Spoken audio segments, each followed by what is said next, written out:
Why did I make myself do this? I could have had this idea and then never said it. No, you can do it. I believe in you. I believe in you, okay?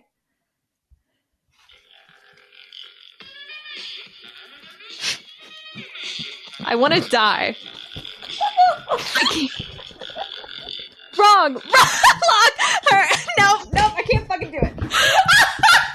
You know, I really tried to do something at the beginning of this episode, guys, and it's not fucking happening. I was like, Elaine wrote a song for last time, and it'll be fun, and it'll be cool, but no, I'm not doing it. I was like, you know how I referenced the Beastie Boys, and I said, Mike TV song, and I pulled up a Beastie Boys instrumental and was like, I'm going to try and do the little Mike TV rap over this. And then I realized I would have to do that in front of Elaine. No recording, no double takes. And I thought I was going to be able to get it out of my mouth. No, I couldn't. And I tried. I got one syllable in, and I could tell it was not going to happen. So I've said, you know what? Not today, guys. Not today. It's not happening. Actually. My muscles are cramping. I'm laughing. I threw my phone across the room. There was like a 10-minute buildup of me like, yeah. No, there was about 8 minutes off the podcast of me hyping myself up to try and do this and explaining to Elaine that it was probably going to be bad, and I was actually really nervous about it, and I gave myself stage fright. I told her it was a safe space, but I told her I left no matter what, and I kept my promise. You got one. The fear in your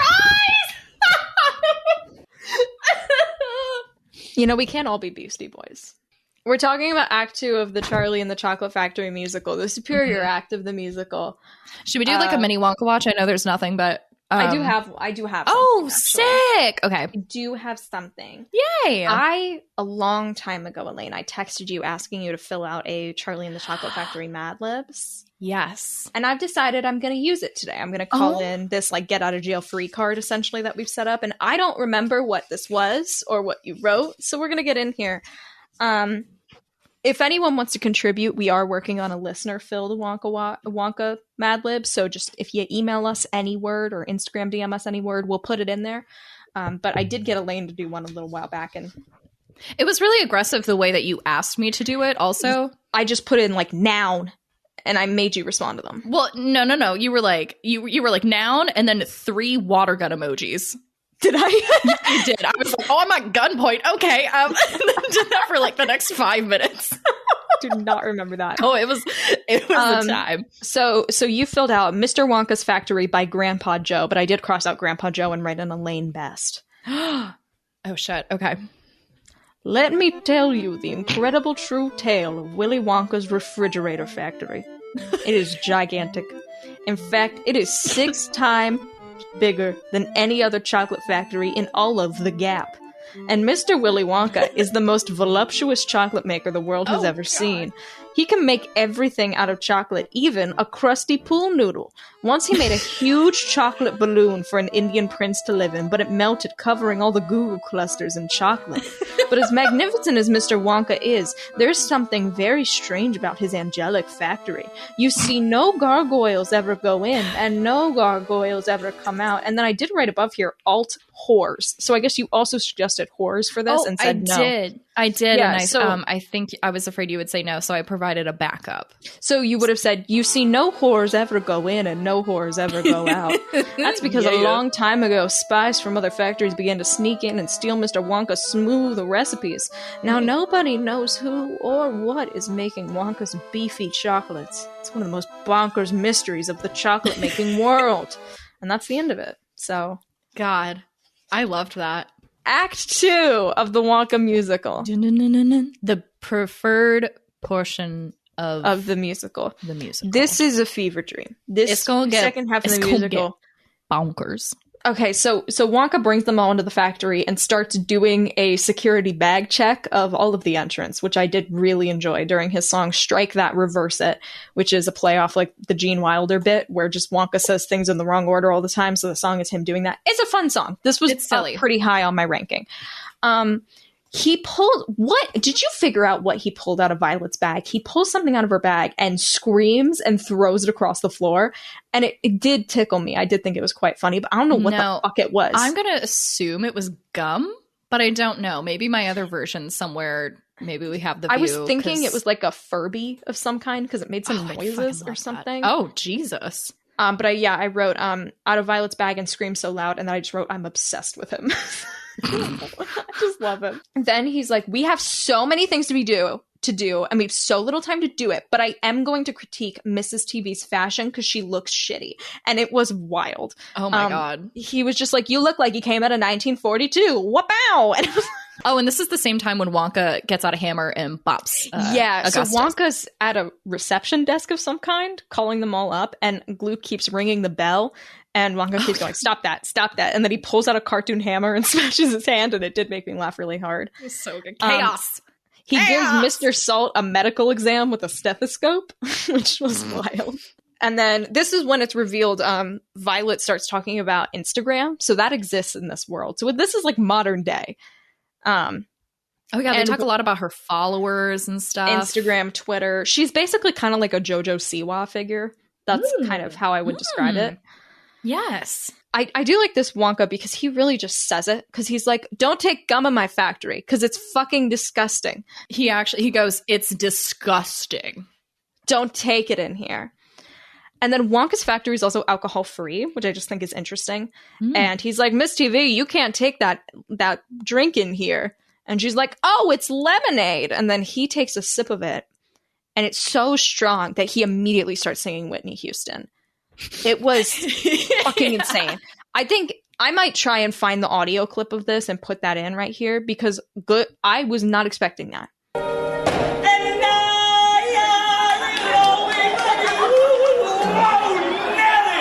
Why did he do that? It's not in the recording. Did he just start doing that? He listens to Whitney Houston? Yeah, this Wonka listens to popular music. He knows the song I Will Always Love You. Christian Wonka loves iconic divas. I agree. Done. He would. God, this Wonka would fucking love Cher. He just says that's very strong. And she's like, it's homemade. You should try it sometime. And then Wonka's like, Charlie, you waited for fucking ever to get your ticket. You should have done it sooner, lazy bones. And you're like, what? Like, you only got it. He was like angry at him. Like, yeah, you got it yesterday. Wow. Like, what the hell? I love that he was sassy to Charlie, because usually we don't see sass to Charlie at all. Like Charlie. Like, I didn't get the impression that this Wonka liked Charlie until like the last 3 songs. He played it well. He played him. Wonka brings out a giant 30-foot contract and does a big, really fast song about all of the terms and conditions, which I did enjoy. And then we get Pure Imagination, which this wasn't originally in the musical when this was written.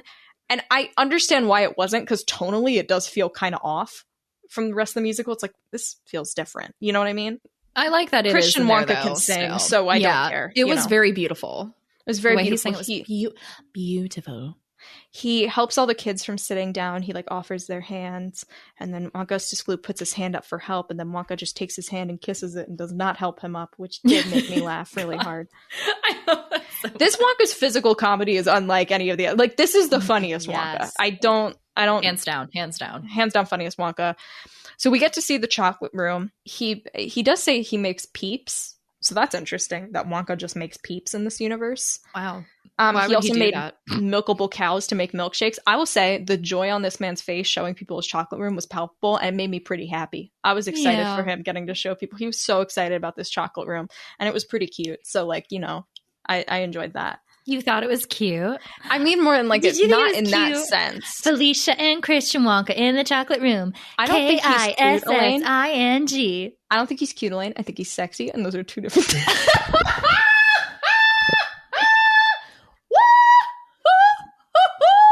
Wonka says you can eat whatever you want in the chocolate room. But this is one of the biggest deviations. There's not a chocolate river. There's a chocolate lagoon. Like shit. Hold the fucking phone. Shit. Not even that big of a deal. Lagoon. But it's a big difference. Lagoon sounds quirkier. It sounds how often do you get to say the lagoon? Like, follow the river through the woods. It's not like go to the lagoon and meet me, no one goes to the lagoon. It makes me think of loons, what a weird bird. I used to have a stuffed loon as a child. Like, who has that? Me. Lagoon. No, but I like the quirky of it. And I think for a stage production, that probably made the most sense. A river would have been so hard. But I think that it worked out. And I loved the lyric, "So we can taste the forest for the trees." Wow. Brilliant.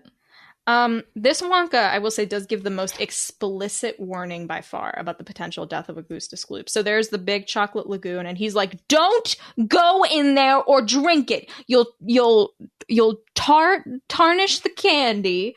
And 2, you could fall in and get sucked up by the pipe." And he's like fully screaming. Yes. And everybody's like, what? Like, what? Pardon? And then Mike TV does film Augustus Gloop's death on his phone. Yeah, he does. Which was funny. About that. Which was funny. But Augustus Gloop does fall in, as we know. And Wonka then goes up to a little telephone on the wall and calls the emergency response unit. And the Oompa Loompas come rolling out on little trolleys. And I lost my mind when this happened. I lost my shit. Just because, like, you know they're coming, but it's fucking insane. And these are horrifying Oompa Loompas. Like, they're terrifying. They have puppet bodies, but human heads. So, like, all the people are on their knees and controlling their legs and arms. And they're, like, so hyped about Augustus's death. They're like, "Oh my god, he's gonna die, and he's gonna make some yummy chocolate." And he's like, "Can y'all chill the fuck out?" They are possibly the most evil Oompa Loompas. Yeah. And I mean, I guess I'm also saying this. We all know I'm not a huge fan of puppets. I will say I was blown. It shocked me. They got the shock factor down. And I was blown away by the choreography and everything in unison. I was impressed. It's well done. Following that, like 2 seconds of impressed, I immediately went into fear. The audience response is shock, bewildered laughter to these Oompa Loompas. It's like, "Oh my god!" It's like you can hear people saying. It's very well choreographed, but it is alarming. And I think it's kind of the best version they could have done. But it's insane. It's like scary. Fucking and then wild. So the Oompa Loompas do their song, and they're all about like he's gonna get diced and chopped to pieces and turned into fudge, whatever.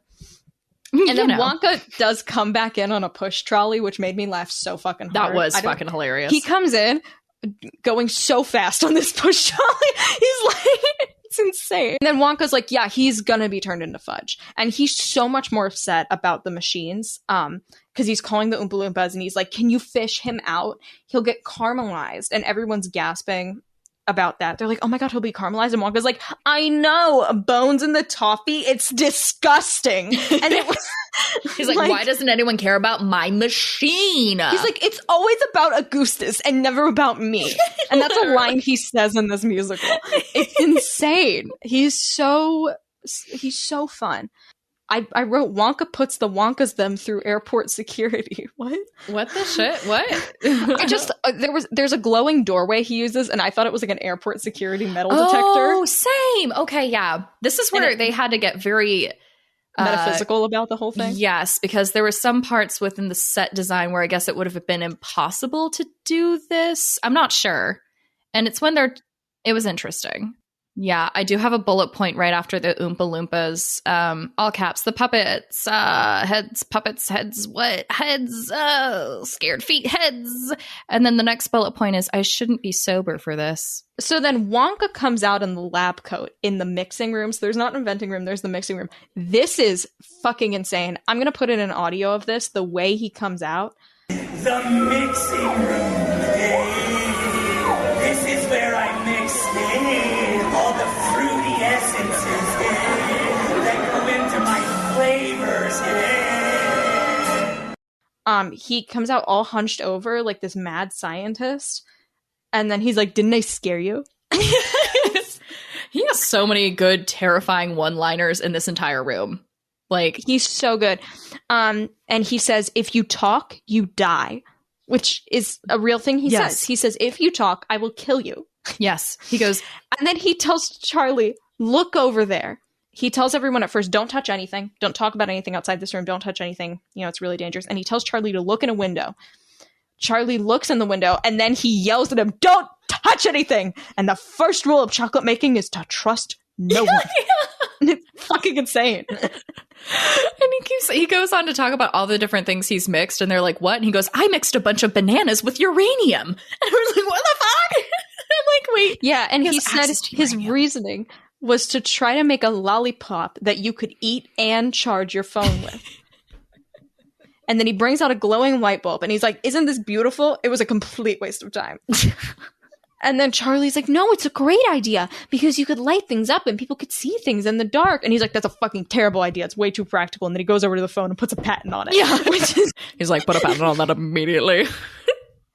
So Charlie's like a very good chocolate maker. Okay, one of my favorite parts of the musical is there was a bit of improv Christian Wonka had to do with a bit of a mistake happened where a gumball came out of the machine.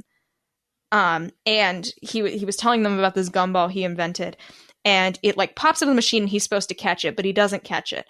And to play this off, he starts laughing maniacally and saying, it tickles when it comes out. What the fuck was that? I love that. And I just wrote, he gets this character. He gets it. He knows this He was character. fucking on He's it. like running around maniacally laughing, and you're like, It tickles when it comes out. that can't have been scripted. There's no fucking way. No. Because he's sitting there like trying to get this tiny ball off for like 15 seconds. And he does it pretty quickly. But I'm like, oh, that could have gone on for so long. It's probably happened more than once. I'm thinking he's like, I need a backup situation if I miss this, because this is a gamble. What he went to was, it tickles when it comes out, which he then referenced again later. Yeah. That or he did amazing acting insane. and that was supposed to happen, but it seemed very much like an accident. Gastromolecular unison. It tickles when it falls down. So we get to the Violet scene. She is excessively fame driven. She's not the worst of the kids, but it's not her fate is much less nonsensical. Mm-hmm. And Wonka tells her to stop a lot. He's like, stop, spit it out. You're going to die. Yes. So like, it's not like she wasn't given a warning. Like Wonka in the other versions doesn't even try. He expressly says the gum is fine up until the pie. And if you get the blueberry pie, it's a bad reaction. Like he is very transparent. Yes, he's transparent in a way the other Wonkas aren't. Except for Mike TV, who he hates and does not try to. He gets less. He gives less warning as time goes on, but he gives a lot of warnings to Violet Beauregard and her dad. So I felt a lot less bad about this situation because the other versions. But he's much less remorseful after the fact too. He's no remorse. This actually did make me angry. She's chicken soup, not tomato soup, and that was fucked up. I told at this point, my roommate, as we know, Timothy Chalamet, was watching this with me, and I was like, "Okay, this is a big moment. This is a big moment for us." And I was like, "So far, we deviated a lot, but I feel like they're going to keep this. Is it tomato bisque?" And instead, they chose chicken soup, not chicken noodle, not even soup. a non-tomato, just chickens. Yeah, not even like a tomato soup. Fine. And she didn't say, "I can feel it dripping down my throat." I know. It was really sad. I'm so sorry. I wrote that in all caps too. Chicken soup. R.I.P. Felicia. No tomato bisque. I'm really sad. So then we get a song called When Willy Met Oompa, which is, this song is wild. It's wild. I thought the set design was really cool. I thought there was a lot of cool stuff happening the way they did it. It has the problems of every Oompa Loompa, you know? Mm-hmm. I will say this one felt the least gross because there was actually some worker negotiations here. Yes. And the Oompa Loompas, basically, they were terrorized by these beasts, and Wonka was able to beat them wielding a sword. Which I didn't. I made the quote is, his sword is swift as lightning, therefore Christian Wonka can sword fight. And I think that opens a ton of possibilities. I put that on, I don't know if I told you about this, but on every Wonka version we've watched, I've been keeping what I call the Wonka power ranking so I can determine who's the most powerful Wonka. What the fuck? Once we've watched all of them. Did I not tell you about this? I love. So I write down everything. So like this Wonka, he can effortlessly disguise himself as both an old man and a mysterious candy shop owner. He can sword fight. He has access to uranium. You know what I mean? Like there's a lot of interesting things. So attractive to you? What do you mean, the uranium? The power. He's like the most powerful Wonka. He's not. Johnny Wonka's still the most powerful. I think after watching this, it's still Johnny. That's fair. He does have the whole like war room situation going on there. Yeah, Johnny Wonka is unhinged. I would love for us to do an episode on this once. Oh no, we are going to. We're going to. Don't worry. Fuck with the Oompa Loompas dancing, by the way. It still terrifies me. Like that was, it is there terrifying. Was more Oompa Loompas happening. They were also like twirling from the sky. There was some like Cirque du Soleil shit going on. And I was like, the puppets are flying and I can't see their strings and I hate this. Yeah. So all the Oompa Loompas are talking about how the Ghirardelli, Lint, and Godiva people all died trying to access these chocolate trees, but they were basically waiting for somebody to kill these creatures so that they could like live in peace again. Mm-hmm. And Wonka finally does it, so they're really happy, and they're like, how can we repay you? And he's like, oh, well, I can pay you guys with beans because that's what you guys like, and live in my factory. And then this like mobster Oompa Loompa comes up to him and he's like, we need beans on breaks too. And Wonka's like, yeah, I guess I can do that. So they have workplace negotiations. So while it's not great, it felt the least exploitative of most of the Oompa Loompa situations I've seen. I don't know. It's complicated. Like at one point, my friend and I were like, does this feel more racist that they're puppets? Like, it's just very confusing. You know what I mean? Like, we're like, we can't put our finger on it, but this just feels weird. But I do appreciate that they did include that and they didn't just ignore it. I will give them kudos there. It wasn't the worst. Correct. It's better than the way either of the movies handled the Oompa Loompas. Yes. That's what I'm trying to say. I think out of the versions we've seen, this is the best handling. Yes. It's still not good, but comparatively, this feels less like so gross. Do you know what I mean? Like, yes. So then Violet explodes. Literally Explodes, and her dad comes off stage covered in her viscera. It looks like a giant balloon that popped, but with flesh, and he's holding it, and he's covered in blue juice stuff. And Wonka's like, damn, better get down to the juicing room so her remains don't ferment. Am I right? It's insane. And then Mike TV says, this tour is boring. Can you like kill another kid or something? And he's like, I don't even have Wi-Fi. And then Wonka takes his phone, throws it on the floor, and stomps on it for a full 30 seconds. And it did make me laugh really hard. That was good. Because that's so obnoxious. Oh, there was a great line that Wonka says at some point right after this. He goes, like, I think they just did something. He's like, see, easy as pie. Too soon. Oh, got me. Because she exploded for the pie. Oh my god, he's sadistic fuck. I love it. So then we get to the weirdest scene in this show, which is the maze of deadly traps. What the fuck was that? Why was that here? I don't know. And also there was no set for it, so you just watched people like play pretend going through this, and they had sound effects, which was funny. It was but I would have really set. liked something. And it went on a lot. It went on way too long. Yes. Wonka, so he has an invisible maze, and he does this tour guide accent that I don't know what he was referencing. He was like, and then you gotta turn over here. Like, what was that? I'll put in a tiny audio clip here because it's insane. You want to take your first left through the sticky toffee swamp. Stay on the marshmallows, that way you won't lose your shoes. I did enjoy watching him mime going through the invisible maze, though. It was very entertaining. And then he talks over them like he's like a Ninja Warrior commentator as they're going through. Yes. It was just really weird, and it felt like very amateurish in comparison to everything else going on. But I did enjoy that Mike TV got beat up so hardcore, and that seemed like that was the whole point. And that was the whole point. That was the whole point. There were frying pans coming out of nowhere imaginatively. That wasn't the word. They were supposed to hit a gong at the end, but he accidentally hit a horse and then got kicked backwards about 4 feet. In the nuts. Yeah, so the scene was just too long. Charlie, of course, does it perfectly, and then it was literally all for nothing because he's like, oh, damn, Grandpa Joe can't get through. All right, that's okay. We'll go over here. And then Mrs. TV just, they go back through, and he's like, welcome to the nut room. And then Mrs. TV just screams, it's the same room, which I did enjoy. That was really fucking funny. Yeah, so then we get... and there's a whole scene about the nuts. Yeah, there's a lot about the nuts. So a squirrel puppet comes across the stage. I loved this. And Wonka's like, oh, that's Jeremy. Wonka can talk to him, which was fucking insane. I'm going to be honest. This Veruca got on my nerves in a way that I didn't like. I did not like this Veruca very much. And I know that may be controversial for you on this podcast, but didn't really do it for me. But she's like, I want to squirrel. She sounds exactly like that. That was straight up. That was it. Yeah. Wow. So she wants a squirrel, and Mr. Shoulders like, Wonka. Sean Connery. Could you perhaps get my daughter a squirrel? And he's like, no, they're my squirrels. Stop it. And then Veruca runs off stage and goes into the nut room. and now she's suddenly surrounded by full-size dancers in squirrel costumes. It was very much the Nutcracker. Yeah, well, the song is called Veruca's Nutcracker Suite, spelled S-W-E-E-T, which I thought was very well done.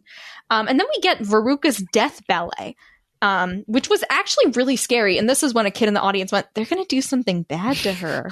They're being mean to her. The answer is yes. The answer is yes, because, ladies and gentlemen, they literally tear her apart limb from limb. To the point where Veruca goes off stage and is then replaced with a doll who they tear apart limb from limb on stage. Which is just like, this is the most violent Wonka. At this point, the squirrel puppets are straight up humans in costumes. They're big. They're taller than everyone else on stage. So like they're big. You're watching these big, and it's dark, and they have black fur, and their eyes glow, and they glow red near the end of the song.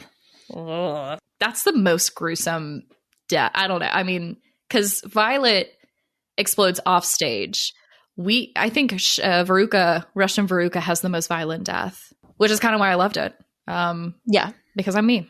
I knew it was going to be your jam. Yeah, I mean, Russian. It is funny because it did kind of remind me, I'm going to be honest, not to bring up the 1980-something Czechoslovakian Alice stop motion thing that terrorized you, but it did kind of have that vibe. No. Yeah. I'm just going to refuse to connect the dots on that one. They leave there, and Wonka's like, womp, womp, get on the SS Wonka. Oh my god, yeah. It just transforms, and he's like, I'm a pirate now, yahar. He does a whole pirate voice. And I did love the design of the boat. It was a boat that looked like a tub, and it had a shower in it. It was great. It was really cool how they did that. I don't know how, like, you watch the set design, and they're like floating, they're up in the air, air tall stage, you know what I mean? Like they're going across this boat. They were on one of those like expanding lifts. Yes, you could see it if you looked really hard. It looked really cool though. They did a very good job. It did look really cool. Wonka, there's a running theme during this factory tour that we haven't talked about, that Charlie Joe, God, wow. Grandpa Joe and Charlie are always behind, and Wonka's like, stop dilly-dallying, catch up, idiot. And it's so wild. So to the point where he leaves them behind when they're on the boat, and Charlie and Grandpa Bucket have to put on scuba helmets and walk after them underwater, and they're like, and Wonka's like, oh my god, that's so crazy you would say that. And then he's like, he does mention that they're 10,000 feet underneath the factory, so he probably has Wonka minus land. Ugh. So then we make it through that area, and he does a little bit of like a tease towards the like Gene Wilder going insane on the boat thing, but not in a way that felt overdone. It actually felt very in character for this Wonka. Mm-hmm. You're like, yeah, I believe it. So we get to the television room, and I think this might be my favorite TV room set. Yes. Same. It's interesting because this was my least favorite song in the musical, but also one of my favorite set designs and scenes, if that makes any sense. Yeah, no, I feel you. And I like the dialogue in that scene too. The dialogue is very good. So Wonka very much takes on a game show host. He comes out with that like Bob Barker weird skinny tall microphone. Hello! Hello, everybody, and welcome to the chocolate television. So it's not Wonka Vision, it's chocolate television, which I didn't like, but that's okay. And then he's like, Miss TV, could you do me a favor and turn on the channel? And she's just like, how do I press the button? What do I do? And it did make me laugh. I appreciated that she just didn't know how to use a TV remote. And then they transfer the television. They do some pretty cool practical stuff with the chocolate bar disappearing and showing back up. Mike TV is like, I'm not reaching in there. I'm going to fall down a chute or something, which honestly, valid. Yeah. You know, that's Charlie grabs out and it's fine. He's like, oh shit, then I want to go and do it. Wonka doesn't even warn him. He hates this kid. He's like, okay, you can do that if you want. Yeah. Oh my God. Yes. He's over it. He's not warning people anymore. He gets zapped up and he's traveling around in millions of pieces all around them. And that was a really cool scene. That was a really cool scene. He's like standing on top of this little dome, and then all this like steam shoots out and a bright light. And then very quickly there's a crack and he's gone. And you're like, where did he go? Where did he go? they turn on the TV and he's not there. And Wonka's like, oh shit, there's so many channels nowadays. So they have to go and pull out all of these TVs. So they pull out all of these screens that are projected onto the Mike TV stuff of him going through like different things. One of these scenes was Tom and Jerry. Yes, Tom and Jerry was on the TV and that it. made me lose my mind.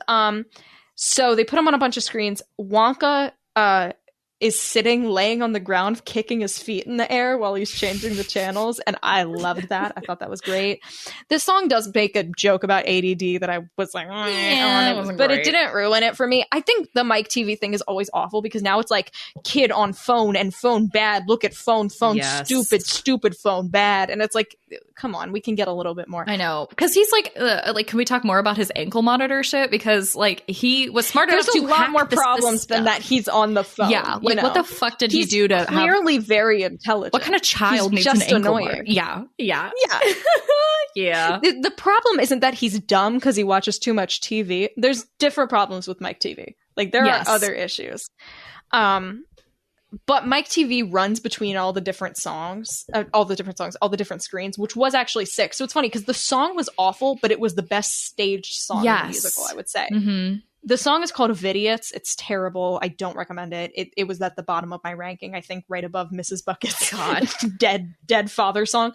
But here's the plot twist. Mike TV gets shrunk and they get him in the TV. And Mrs. TV is like, oh, my baby boy, I can take care of you just like I used to. She like puts her hand behind the TV, which the recording has this, and she pulls out this tiny hand puppet doll. It's so good. And she can squish it and it like makes little squeaky sounds. And yeah, this honestly freaked me out the most. Like I know we've talked a lot about how this is like Black Mirror shit, whatever. This is the worst in my opinion. Yeah. I think Wonka offers to stretch him out in the taffy room like we've seen all over the canon. But she goes, no, I think he wants his mommy to take care of him forever. And then she just puts him in his purse. And I'm like, he's never going to get to be tall again. And it's even worse because I watched the national tour version of Mike TV and his mom's intro song. And in that song, she basically keeps him captive in the house and has him tied up to a chair. So now it's just Charlie left. And Wonka takes Charlie to the last room where they climb up the ladder of light to the roof, which I was really confused about that. That was weird. And he says, everything you dream will be up there. And Grandpa was like, Charlie, you know what they're going to be. It's going to be the big amount of candy. What else could it be?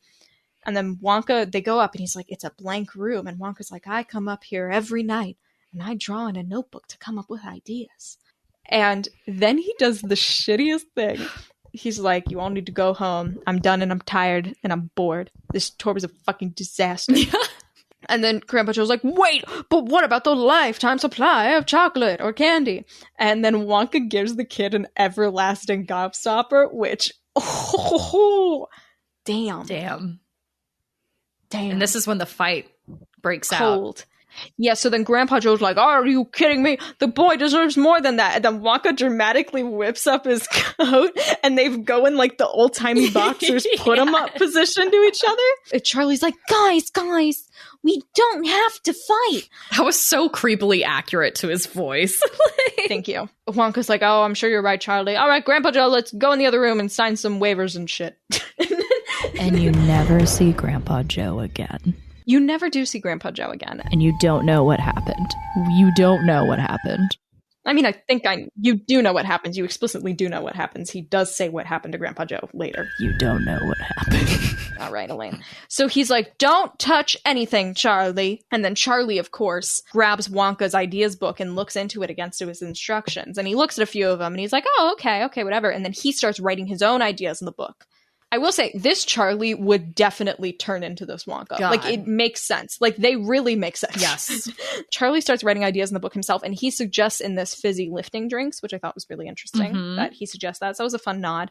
And then Wonka comes back in the room, and he's like, Charlie, how dare you do that? You're a fucking genius. And he lets Charlie win because he says, and I quote, he makes something out of nothing, even when it breaks the rules. Which I thought was a better moral than most of them because it's an actual trait the two of them share. It's not just Wonka's finding the most milquetoast boy to form in his image. He just found the kid who's most like Wonka. Yes.